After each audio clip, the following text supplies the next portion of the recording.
오늘의 말씀은 사도행전 18장 9절에서 10절 말씀입니다. 밤에 주께서 환상 가운데 바울에게 말씀하시되 두려워하지 말며 침묵하지 말고 말하라. 내가 너와 함께 있음에 어떤 사람도 너를 대적하여 해롭게 할 자가 없을 것이니 이는 이 성중에 내 백성이 많음이라 하시더라. 아멘.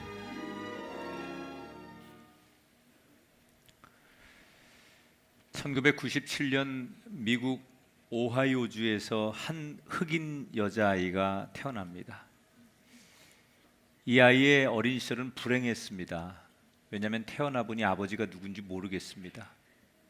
엄마는 알코올 중독, 약물 중독으로 이 아이를 낳았지만 키울 능력이 전혀 없는 엄마였습니다. 할 수 없이 외할아버지 외할머니 손에서 유아 시절 그리고 어린 시절을 보내게 됩니다. 손녀를 맡긴 했지만 할아버지 할머니도 이 아이를 잘 케어할 능력이 되지 않았던 것 같습니다. 이 아이는 산만했고 늘 문제아였습니다. 그래서 ADHD, 주의력 결핍 과행동 장애라는 진단을 받습니다. 꿈도 없었고 이 아이를 바라보면서 누구도 이 아이가 앞으로 변화될 거라고 기대하는 사람은 아무도 없었습니다. 그런데 어느 날 이 아이가 학교에서 체조반 선수들이 열심히 체조하는 모습을 바라보다 그 매력에 빠지게 됩니다. 그리고 자기도 자원해서 체조반에 들어가 체조 선수가 되겠다고 연습에 매진을 합니다. 그때까지도 아무도 이 아이를 주목하지 않습니다. 그러나 평생 자기가 하고 싶은 일, 자기가 좋아하는 일이 생긴 이 소녀는 흑인임에도 불구하고 자기가 하고 싶은 그 일에 최선을 다합니다. 13살부터 홈스쿨링을 하며 매주 32시간씩 훈련에 매진을 합니다. 그리고 정확히 3년 뒤인 2013년 그의 나이 16살 때 흑인 최초로 세계 선수권 대회에서 개인 종합 우승을 차지합니다. 그리고 다시 3년 뒤 그의 나이 19살 리우 올림픽에서 금메달 4개와 동메달 하나를 따면서 미국 기계체조 역사상 가장 많은 메달을 딴 선수로 등극하게 됩니다. 이 선수는 바로 시몬 바일스라고 하는 선수입니다. 꿈도 없었고 소망도 없었고 누구도 기대하지 않았던 인생. 그런데 자기가 어느 날 스스로 좋아하는 일이 생겼을 때 그의 인생은 변화되는 겁니다. 우리는 살아가면서 때때로 불행한 일, 어려운 일을 만나면 세상을 원망합니다. 부모 때문에, 가정 때문에, 환경 때문에, 누구 때문에. 그런데 여러분, 이렇게 불평하고 원망하는 사람이 인생을 역전했다거나 행복해지는 걸 보셨습니까? 누구 탓만 하고 내가 불행할 수밖에 없는 이유만 평생 얘기하는 사람이 행복한 가정을 꾸렸다는 얘기를 들어보셨습니까? 하나님은 나는 불행하다고 자신의 탓, 누구의 탓만 하는 사람을 절대로 긍휼히 여기지 않습니다. 하나님의 긍휼은 그럼에도 불구하고 내가 잘해야지, 그리고 자기 자신을 아무리 어려운 환경, 최악의 조건 속에서도 자기 자신을 잘하려고, 자기 자신을 지키려고 하는 사람, 그런 사람에게 긍휼함을 주시고 은혜와 복을 주시는 분이에요. 한번 따라합시다. 나만 잘하면 됩니다. 하나님은 그런 사람에게 최선을 다하는, 자기가 잘하려고 하는 사람에게 복을 주시지, 안 되는 이유, 누구를 탓하는 사람, 이런 사람을 도우시는 분이 아니에요. 바라긴 여러분, 어려운 조건, 환경, 이유 많겠지만 그럼에도 불구하고 내가 잘해야지, 나만이라도 똑바로 해야지, 그런 마음과 결단이 서실 때 하나님의 도움이 여러분에게 임할 줄 믿습니다. 오늘 사도행전 18장의 말씀을 통해서 나만 잘하면 된다는 것은 도대체 어떤 거냐? 지난 시간에 이 바울이 가장 지성적인 도시 아테네에서 선교한 이야기를 소개해 드렸습니다. 그래도 좀 배운 사람들, 철학과 이성이 공유될 수 있는 사람들이기 때문에 사도 바울은 오히려 막 가는 사람보다는 훨씬 더 대화가 잘 될 거고 복음의 효과가 있을 거다라는 기대를 했습니다.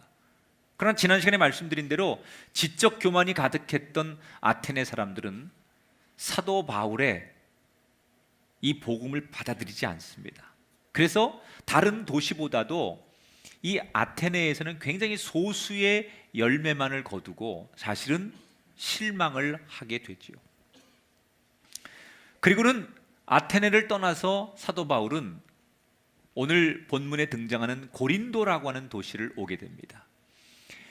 조금 전에 아테네는 가장 지성적인, 정말 이성적인, 학문이 있는 최고의 도시였다면 고린도는 당시에 가장 환락의 도시, 유럽에서 가장 쾌락적인 도시, 그런 도시가 고린도입니다. 고린도는 국제도시입니다. 항구를 2개 낀 무역도시입니다. 사람 많고 돈 많고 외국의 문물이 왕래하는 곳, 그래서 가장 흥이 넘치고 그리고 또 환락이 넘치는 도시였습니다. 이 고린도에는 비너스라는 신을 섬겼는데 제사를 드리는 날이면 신전 창기들이 한 1000명이 모여가지고 사람들에게 호객행위를 하는데 상상 이상의 쾌락을 주면서 온 도시가 완전히 들썩거릴 만큼 이 고린도는 이미 2000년 전에도 굉장히 유명했던, 사람들이 갖는 최고의 쾌락을 다 가지려고 했던 도시, 이게 고린도였어요. 거기를 바울이 온 거예요. 겉으로 보면 사람들이 생명력이 넘치는 그런 화려한 도시 같았지만 바울은 그 도시에서 기쁨이 없었어요. 이유는 너무 지금 선교를 하면서 여러 도시를 거치고 그리고 특별히 조금 전에 소개했던 아테네에서의 선교에 흡족한 열매를 거두지 못한 이 바울은 지금 너무 지쳤습니다. 유대인들의 박해와 선교의 열매가 열리지 않은 걸로 인해서 너무 지쳐가지고 탈진한 상태로 지금 고린도에 온 거예요. 육체적 탈진도 탈진이지만 이 그 사역자들에게는 가장 무서운 탈진이 영적 탈진이에요. 번아웃이라고 해요. 그때 하나님께서 바울에게 이 영적 슬럼프를 이기도록 힘을 주시는 게 뭐냐면 어느 날 바울에게 하나님이 이런 마음을 주십니다. 일하자, 노동하자. 영적으로 너무 지치니까 반대로 육체적으로 일할 수 있는 그런 것들을 하나님께서 마음을 주시는 거예요. 바울은 어릴 적부터 이 천으로 뭘 만드는 기술을 배웠어요. 유대인들은 어릴 적부터 잘 살든 못 살든 그 사람이 뭔가 평생 할 수 있는 기술을 한 가지씩 가르쳐요, 아이들에게. 그래서 이 바울은 어릴 적부터 천막 만드는 기술을 배웠습니다. 그래서 그 기술이 있기 때문에 이 고린도에 와서 지금은 무슨 사역하고 선교하고 이런 게 중요한 게 아니라 좀 쉬어야 되겠다. 그러려면 무작정 쉴 수 없으니까 아는 사람도 없고 그러니까 이 도시도 좀 알 겸 그리고 좀 휴식을 취할 겸 그래서 아르바이트를 하나 해야 되겠다. 그리고 그가 알바를 하기로 합니다. 그리고 자기가 할 수 있는 일이 천막 만드는 기술이 있으니까 무작정 천막 만드는 공장이 있길래 뛰어들어가서 자기가 이런 기술이 있으니까 아르바이트 좀 하게 해달라고 주인에게 사정을 합니다. 그런데 이 천막 공장의 사장이 누구였냐면 당시에 같은 동족이었던 유대인 아굴라라고 하는 사람이었어요. 이 아굴라라는 사람이 먼 이 타양에서 유대인 동족을 만난 게 너무 기뻤고 또 더군다나 자기가 하고 있는 일에 천막 만드는 기술이 있다고 하니까 그를 고용하지요.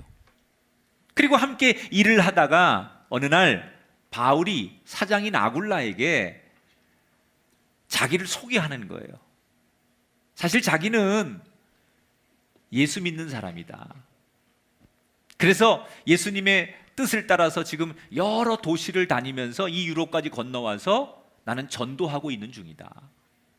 그리고 자기가 그동안 어떻게 살아왔는지, 전도하면서 박해받고 어떤 에피소드가 있었는지 이런 얘기를 쭉 들려주는 거예요. 이 말을 듣고 있던 사장 아굴라가 깜짝 놀라는 거예요. 왜? 자기하고 너무나 공통점이 있는 거예요. 어떤 공통점이 있었느냐? 2절을 볼게요. 글라우디오가 모든 유대인을 명하여 로마에서 떠나라 한 고로 그가 그 아내 브리스길라와 함께 이달리아로부터 새로 온지라. 자, 이 아굴라라는 사람은 원래 고린도에서 살던 사람이 아니고 로마에서 살던 사람이에요. 그런데 처음에 예루살렘에 여러분 초대교회가 세워져서 막 교회가 부흥하다가 핍박이 오니까 사람들이 핍박을 피해서 여러 도시로 흩어졌다고 그랬잖아요. 그때 일부가 로마로 건너가는 거예요. 기독교인들이. 그래서 그 로마 안에서 유대인들에게 열심히 전도를 해서 예수를 믿었던 사람들이 남았는데 그 중에 한 사람이 아굴라인 거예요.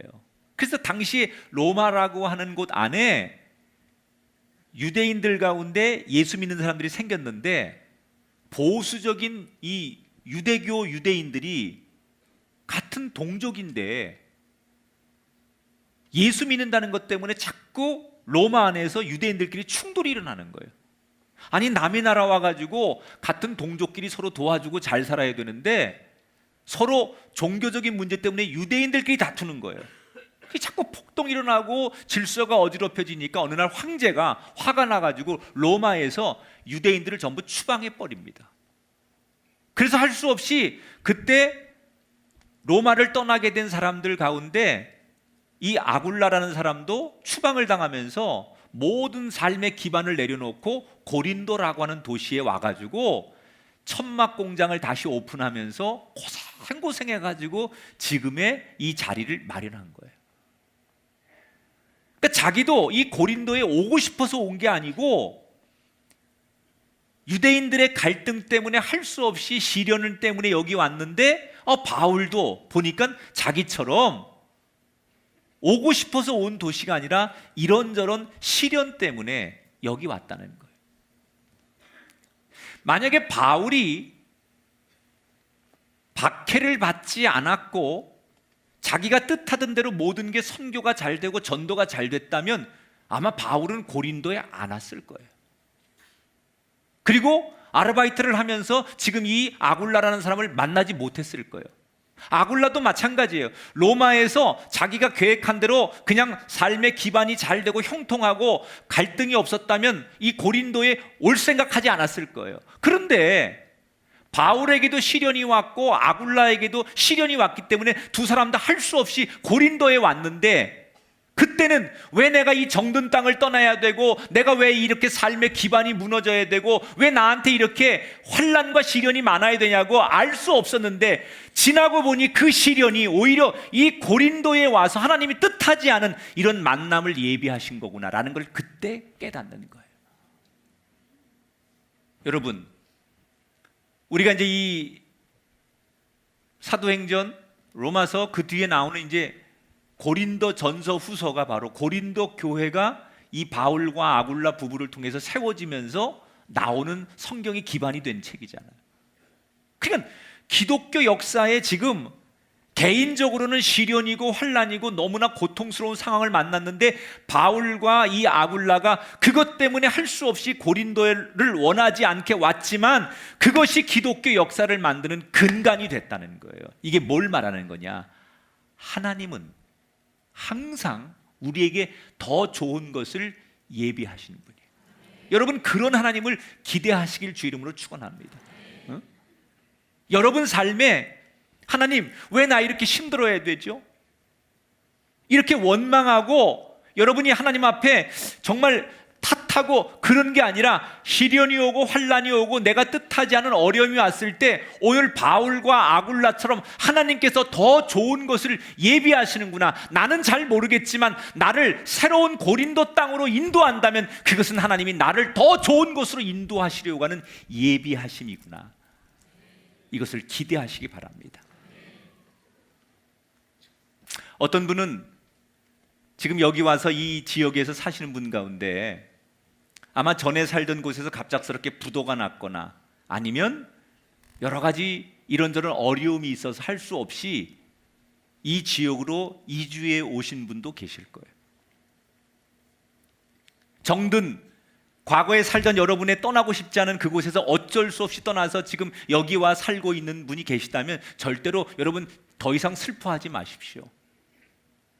여러분이 실패를 했든 어려움이 있든 그래서 그 지역을 떠나 이 안산에 오셨지만 하나님께서 이 땅에 더 좋은 것을 주시려고 예비하셨다는 것을 기대하십시오. 혹시 지금 우리 교회 다른 교회에서 상처를 받았거나 아니면 낙심과 절망과 갈등 때문에 오셔서 신앙생활하고 계신 분이 계시다면 낙심하지 마십시오. 하나님께서 이 교회에서 이것 때문에 나를 여기 보내셨구나, 더 좋은 것을 주시는 하나님을 기대하게 하실 줄 믿습니다. 원치 않는 질병 또는 가족들 간의 그 여러 가지 아픔, 이런 환난 때문에 어쩔 수 없이 지금 교회에 와서 예배하고 오늘도 고개를 떨고 계신 분이 계십니까? 절대로 원망하고 슬퍼하지 마십시오. 하나님께서 여러분 가정과 자녀에게 더 좋은 것을 주실 줄 기대하시기 바랍니다. 나만 잘하면 돼요. 어디를 가든 어떻게 인도하든 내 믿음 내가 잘 지키고 하나님 앞에 나만 잘하면 하나님께서 그게 고린도가 됐든 데살로니가 됐든 어디가 됐든 하나님께서 우리를 더 좋은 것으로 예비해 주신다는 거예요. 그런 하나님을 기대하라는 거예요. 이렇게 해서 두 사람은 하나님께서 서로를 만나게 해주셨구나. 야, 기가 막히다. 아굴라는 로마에서 여기 오게 된 사연, 자기는 지금 아테네를 떠나서 여기까지 오게 된 사연, 이걸 다 보니 그때는 몰랐는데 이렇게 아름다운 만남을 하나님 주셔서 우리가 연합해서 이렇게 교회를 개척하고 너무나 아름다운 일을 하도록 우리를 만나게 하신 거구나. 그때서야 무릎을 치는 거죠. 그때부터 아굴라와 브리스길라 부부는 바울과 함께 사장과 직원의 개념이 아닌 서로를 의지하는 말 그대로 좋은 친구와 동역자가 됩니다. 평일에는 아굴라 공장에서 같이 천막 만드는 일을 바울은 하다가 안식일이 되면 회당에 가서 또는 거리에 나가서 유대인들에게, 이방인들에게 복음을 전해요. 그때마다 아굴라 부부는 바울에게 이 고린도가 낯서니까 여러 가지 정보를 주고 선교를 하는데 모든 비용을 잘 부담하면서 말 그대로 바울과 아굴라 부부는 정말 팀 미니스트리를 너무너무 잘하는 거예요. 그래서 뜻하지 않은 고린도에 교회가 생기는 거예요. 거기서부터 바울은 아까 말했듯이 너무 탈진했거든요. 이 고린도에 와서는 전도할 생각 못했거든요. 그런 뜻하지 않게 하나님께서 동역자를 만나게 하셔서 고린도 전도가 시작이 되는 거예요. 회당에 가서 유대인들에게 너희들이 그렇게 기다린 메시아, 그분은 바로 성경에서 약속한 그분이 바로 예수님이시다. 그분이 구세주이시다. 그렇게 담대하게 외칩니다. 그런데 유대인들이 이 바울의 복음을 듣고 다른 도시처럼 비슷해요. 이 복음에 반감을 가지면서 이 바울을 선교를 방해하는 거예요. 그리고 위협하기도 하고. 그래서 사도 바울이 굉장히 어려움에 처합니다. 선교를 하다가. 자, 이건 패턴이에요. 지금 이 고린도에서만 그런 게 아니라 빌립보, 데살로니가, 베레아, 아테네 어디에서 다 똑같아요. 바울이 복음을 전하면 제일 먼저 그거에 대해서 방해를 하고 위협한 사람들이 같은 동족인 유대인들이에요. 그 유대인들이 똑같이 이 고린도에서도 사도 바울을 압박하고 해방하고 협박하니까, 그러면 사도 바울은 그 정도 되면 패턴상 어떻게 했느냐, 그동안 더 이상 충돌하지 않고 몰래 그 도시를 빠져나가서 다음 도시로 가는 거예요. 그게 지금까지 사도 바울의 선교의 패턴이었습니다. 그러니까 이 정도 되면 사도 바울은 정면으로 부딪히지 않고 살짝 빠져서 도망가는 거예요. 그래야 돼요, 지금 상황이. 그런데 고린도에서는 그동안 사도 바울이 가졌던 선교의 패턴에서 벗어나 완전히 정면 돌파를 선언하게 됩니다. 자, 6절을 함께 읽어보겠습니다. 6절 시작. 바울이 옷을 털면서 이르되 너희 피가 너희 머리로 돌아갈 것이요 나는 깨끗하니라. 이후에는 이방인에게로 가리라 하고. 자, 바울이 도망가는 대신에 뭐라고 해요? 박해를 정면으로 돌파하죠. 유대인들에게 옷을 털면 이렇게 얘기합니다. 너희가 더 이상 하나님의 선택된 민족이라고 착각하지 마라. 너희 조상 아브라함, 우리의 조상 다윗이 하나님께 선택된 건 맞지만 그것은 이 땅에 메시아인 예수 그리스도가 오게 하려고 하는 하나님의 계획이었지, 너희들 자체가 선택된 것이 아니다. 예수님을 받아들이는 것, 그것이야말로 하나님의 백성이 되는 거다. 너희가 이 복음을 받아들이지 않으면 하나님의 사랑이 이방인에게, 이 복음이 이방인에게 간다. 그리고는 회당에 가서 더 이상 복음을 못 전하게 하니까 바울이 어떻게 하느냐, 바로 회당 옆에 디도 유스도라고 하는 사람 가정집을 빌려가지고 거기다 교회를 개척해 버립니다. 그러니까 안식일이 되면 큰 회당과 개인이 사는 그 집에서 교회가 개척돼서 예배가 따로 드려지는 거예요. 물론 처음에는 당연히 회당의 사람들이 많이 모입니다. 그런데 시간이 가면 갈수록 바울이 개척한 교회가 부흥되기 시작하는 거예요. 안식일 날 똑같은 복음을 듣는데 바울이 전한 복음이 훨씬 더 재미도 있고 은혜가 되니까 사람들이 회당으로 안 가고 바울이 개척한 교회로 자꾸 몰려들면서 시간이 지나면서 회당에 모이는 숫자보다 바울이 개척한 교회가 더 많이 모이기 시작한 거예요. 역전돼 버렸어요. 결국 교회가 이깁니다. 그리고 고린도에서 바울은 1년 반을 머물면서 사역을 하죠. 여러분, 바울은 지금까지 도시를 쭉 다니면서 핍박이 오고 방해가 오고 협박이 오면 조용히 충돌하지 않고 그 도시를 떠났습니다. 지혜롭게. 그런데 왜 고린도에서만큼은 그렇게 위협을 하고 어려운 상황에 직면했음에도 불구하고 떠나지 않고 정면으로 그들과 맞서서 교회를 개척해서 결국은 여기까지 오게 되느냐?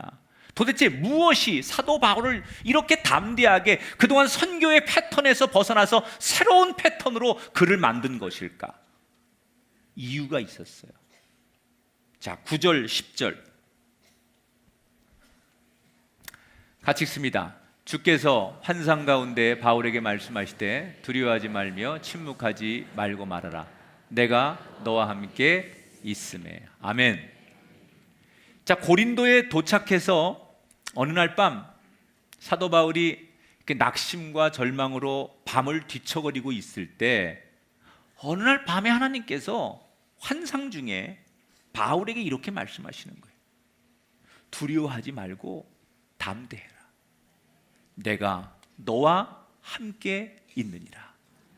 그러면서 바울아, 나만 바라봐라. 여러분, 이 한 말씀이 사도 바울의 지난 과거의 선교 패턴을 완전히 바꾸는 계기가 된 거예요. 따라합시다. 나만 바라봐라.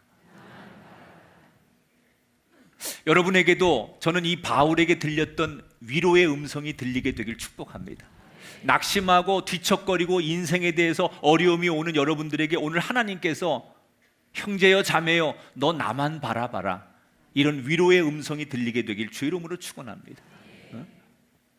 박해를 받으면 그 유대인들의 눈치를 보면서 더 이상 어려움을 당하지 않으려고 그 사람들을 바라보다가 슬쩍 자리를 비키고 떠났던 바울이 이제는 뭘 해요? 나와 함께 하시는 하나님 한 분만 바라본다는 거예요. 이전에는 사람들의 여론, 다수의 소리, 힘, 세상의 논리 이런 것을 참고했어요. 그런데 이 고린도에 와서는 하나님이 주신 음성이 뭐냐? 더 이상 세상 사람들에게 휘둘리지 말고 다른 사람들의 말에 너 좌우되지 말고 이제는 나만 바라보고 나만 의지해라. 그 말씀대로 하나님만 바라보고 하나님만 의지했더니 유대인들의 협박이, 유대인들의 방해가 더 이상 두렵지 않은 거예요. 여러분, 두려움을 이기는 최고의 방법은 한 분만 바라보는 거예요. 여러분이 인생의 풍랑을 만나고 가정의 환난을 만날 때 누구를 바라보십니까? 가족이십니까? 친구입니까? 세상에 여러분 놀이, 통장 잔고, 우리는 사람에게 위로받는 사람들이 아니라 하나님께 예비하고 하나님을 바라보는 자, 그 사람이 될 때 우리가 승리할 줄 믿습니다. 혹시 이 자리에 여러분 삶의 문제로, 미래의 두려움으로 여러분 불안한 분이 계시다면 절대로 두려워하지 마시기 바랍니다. 하나님 한 분만 바라보시기 바랍니다. 그때 여러분에게 하나님께서 이길 힘을 주실 줄 믿습니다. 자, 이렇게 바울이 하나님만 바라보니까, 담대하니까 오히려 교회가 더 부흥하면서 사람들이 많이 모이는 거예요. 이때 회당을 중심으로 보수적인 유대인들이 바울을 이길 수가 없으니까 마지막 반전의 카드 하나를 꺼냅니다. 그게 뭐냐? 종교적인 문제를 정치적인 문제로 가져가는 거예요. 이게 종교적인 문제인데 보수적인 유대교 교인들하고 기독교인들하고 갈등인데 이게 해결이 안 되니까 어떡하냐, 이 문제를 정치적인 문제로 끌고 가는 거예요. 그래서 그들이 시나리오를 짜지요. 이 고린도 지역에 때가 되면 로마에서 총독을 파견하는데 그때 총독이 바뀔 때쯤에 우리가 힘을 과시해서 이 바울과 기독교를 완전히 정치적으로 고립시키자, 그렇게 시나리오를 짭니다. 그리고 기다렸다가 주후 51년에 드디어 고린도에 새로운 총독이 부임을 하는데 그의 이름이 갈리오라고 하는 사람. 이 사람은 당시에 로마에서 파견됐지만 굉장히 로마 안에서도 황제의 측근 중에 한 사람이고 힘이 있는 사람이에요. 이 사람이 부임을 해오는데 이때 보수적인 유대인들이 잘 짜놓은 각본대로 이 총독에게 잘 선을 대면서 어느 날 사도 바울을 납치하다시피 해가지고 총독 앞에 끌고 갑니다. 그리고는 그 자리에서 재판을 요청하죠. 고발하는 거예요. 뭐라고 고발하느냐? 총독이시여, 우리는 유대인이지만 이 땅의 왕은 로마의 황제 한 분밖에 없다고 생각하는 사람들입니다. 그런데 여기 있는 이 바울과 기독교인들은 자칭 자기가 왕이라고 하는 예수를 따르던 사람들입니다. 그 예수가, 황제가, 왕은 세상에 하나밖에 없어야 되는데 내가 새로운 왕이다, 만왕의 왕이다 이래서 로마를 거역한 죄로 그가 십자가에 처형당하지 않았습니까? 그런데 그 죽은 예수를 들먹거리며 그 죽은 예수가 다시 살아났다고 하며 다시 그 죽은 예수 부활을 얘기하며 로마를 향해 도전하는 사람들, 이들이 기독교인입니다. 그래서 이들을 고발합니다. 그게 아닌 줄 알지만 그들은 기독교를 너무 싫어해서 같은 동족인데 바울과 기독교를 그렇게 고발하게 되는 거예요. 이때 바울이 일방적으로 당할 수는 없잖아요. 그래서 손을 들고 총독, 나에게 변론할 시간을 주십시오. 그렇지 않습니다. 그리고 자기가 변론을 하려고 할 때 총독이 사도 바울의 변론을 가로막습니다. 됐습니다. 그만하십시오. 그리고 바울의 변론을 기회를 주지 않아요. 자, 이 상황 속에서 사람들이 이렇게 생각하죠.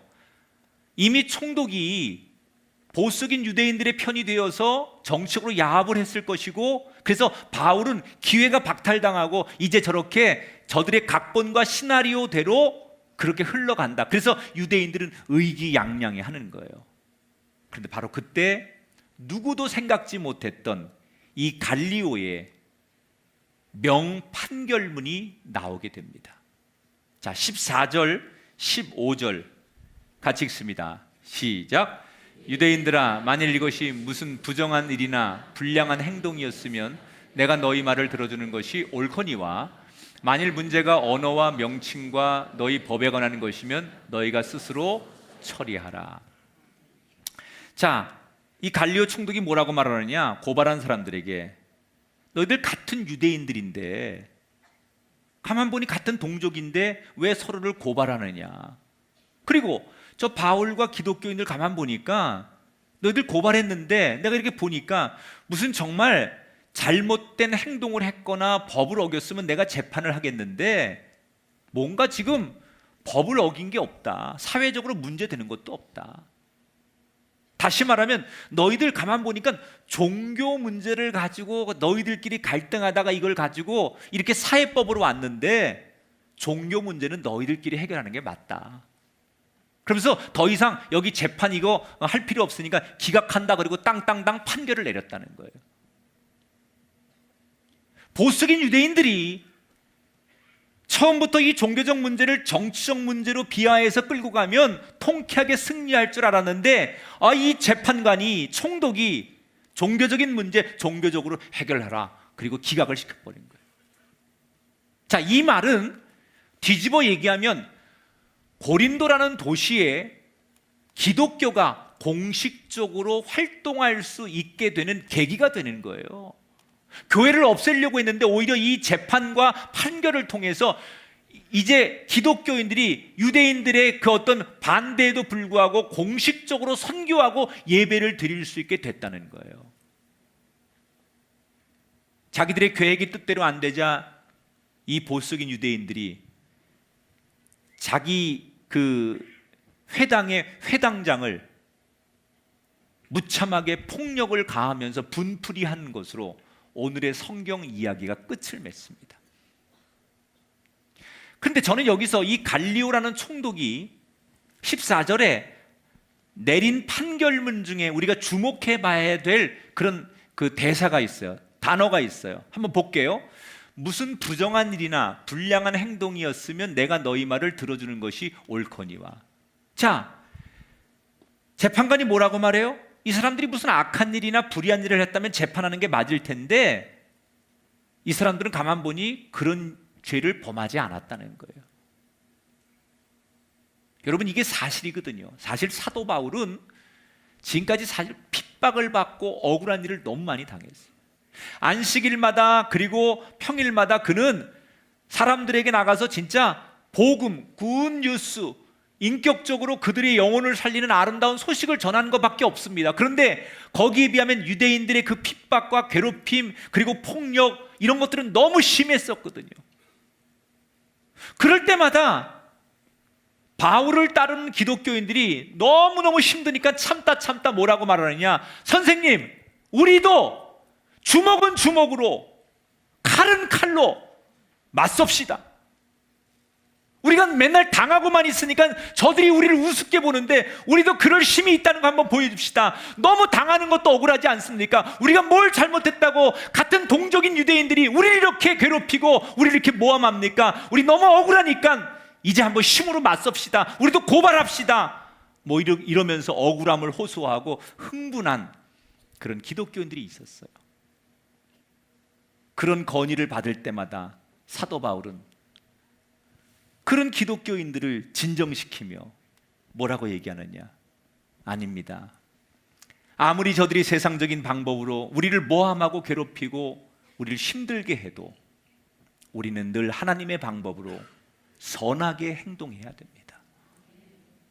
그래서 사도 바울은 방법을 몰라서가 아니라 때로는 힘으로 맞서고 때로는 세상 방법으로 맞설 수도 있었지만 내가 하나님의 제자이고 그리스도인이고 내가 기독교인이기 때문에 저들과 달라야 한다는 마음 때문에 참고 또 참으면서 여기까지 온 거예요.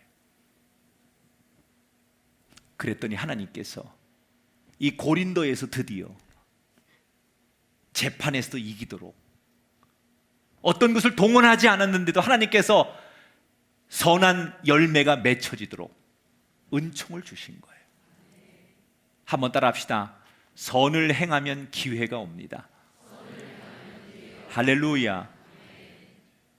사도 바울이 갈라디아서 6장 9절에 이렇게 말하죠. 우리가 선을 행하되 낙심하지 말지니 포기하지 아니하면 때가 이름에 거두게 될 것이다. 여러분, 세상은 늘 우리에게 남을 이기는 데 힘쓰라고 말합니다. 이겨라. 법을 통해서든 또는 힘을 통해서든 언론을 통해서든 이겨라고 우리에게 가르칩니다. 그러나 믿는 사람은 이기는 게 목표가 아니라 바르게 사는 것이 목표가 되라는 거예요. 그게 지금 사도 바울이 선을 행하면 기회가 온다는 걸 우리에게 가르치는 거예요. 아무리 세상이 우리를 비웃고 아무리 세상이 우리를 괴롭히고 아무리 세상이 우리를 짓밟아도 같은 방법으로 맞서는 것이 아니라 하나님의 방법으로 선한 마음으로 하나님의 사랑으로 우리가 대할 때 하나님이 그런 인내와 기다림을 갖는 사람에게 반드시 기회를 주신다는 거예요. 지금도 이 말씀을 들으면 마음속에 갈등하시는 분이 계실지 모르겠어요. 내가 세상 방법으로, 세상의 힘으로, 내가 알고 있는 그런 방법을 통해서 얼마든지 내 억울함을 표현할 수 있거나 내가 원하는 것을 얻을 수 있는 방법을 알지만 나는 하나님의 사람이고 나는 말씀을 믿는 사람이기 때문에 나는 세상 방법이 아니라 선한 방법으로 악을 향해 대응하리라. 이 결단이, 이 고백이 오늘 이 자리에 계신 여러분에게 있게 되기를 주 이름으로 축원합니다. 우리는 종종 남을 탓하고 환경을 탓하지만 믿는 사람은 그럴 필요 없습니다. 그저 하나님 바라보고 나만 잘하면 되는 거예요. 따라합시다. 나만 잘하면 됩니다. 남들이 어떻게 시비를 걸든 내가 어느 환경에 가 있든 내 뜻대로 되지 않았든 무엇을 하든 간에 내가 내 믿음 잘 지키고 나만 잘하면 하나님께서는 그게 고린도가 됐든 아테네가 됐든 어디서든 나를 지켜주십니다. 더 좋은 것을 기대하십시오. 세상 사람들 소리에 휘둘리지 마시고 하나님 한 분에게만 집중하십시오. 여러분이 선을 행하면 반드시 살아계신 하나님께서 기회를 주심을 기억하시면서 지금 여러분이 갈등하고 있는 그 문제 가지고 나만 잘하면 돼, 나만 믿음 잘 지키고 나만 하나님 앞에 올바로 서고 끝까지 내 믿음대로 살리라고 하는 그런 결단을 하셔서 사도 바울의 이 고린도 교회의 승리와 아름다운 열매가 이 땅을 살아가는 그리스도인들에게도 많이 맺혀지게 되시기를 주의 이름으로 축원합니다.